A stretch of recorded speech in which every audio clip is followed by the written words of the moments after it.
question. And I talked a little bit about it yesterday in the conference. And the idea here is sometimes when Allah subhanahu wa ta'ala gives us gifts, we become so attached to the gift more than the giver. So when Allah subhanahu wa ta'ala gives us spouses and children and money, we sometimes love those things as we should only love Allah. And the way that we know that we are too attached to those things is actually one of the ways to know it is the amount of fear that we feel at the thought, just the thought of losing it. We are so consumed with fear at losing it. That is an indication that we have an improper attachment to it. And there is a difference between loving in the proper way and attachments.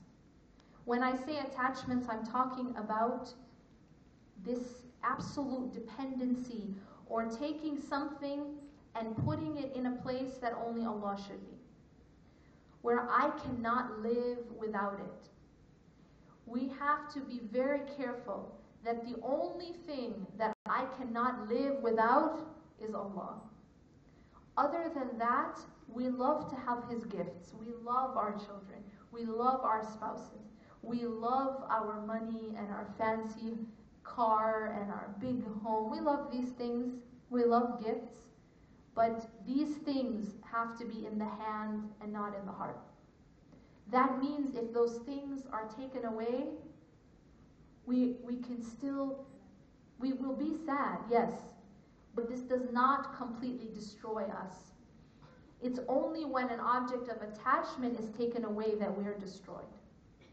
Then the question is, well, how do you fix that, right? Or how would you, if that is the case, how do you change that? Really what we have to do is first realize that everything is temporary except Allah. And when we become, it's kind of like, imagine you're climbing a cliff, okay? And you need to hold on to something. And if you're climbing a cliff and you hold on to something very weak, like a twig, what's going to happen is the twig is going to break, naturally. But if you hold on to something firm, then you won't fall.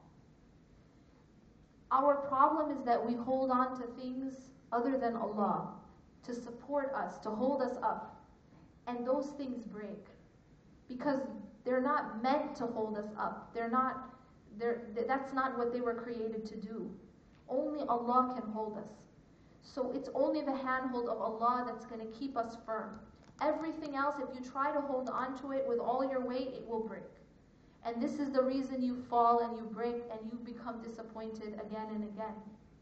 You're holding on to the wrong things.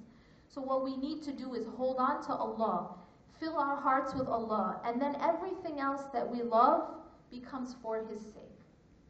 That's completely different than loving for the sake of that thing itself. When I love for the sake of Allah, it's kind of conceptually, you think about a cup. A cup can only hold so much liquid, right? If you fill that cup with Allah, if you fill that cup with Allah practically through remembering Him a lot. By the way, in the Quran, when the commandment is given to remember Allah, it doesn't just say remember Allah, it comes with the adjective or adverb a lot, kathiran, a lot. So the remembrance needs to be a lot. The more you do that, your heart becomes full. Now your heart is full of Allah. Everything else that you love is through Allah. Meaning that it's for His sake. It means that He is your base and everything else is you love them, but you're not dependent on them. I hope that explains the difference, inshallah.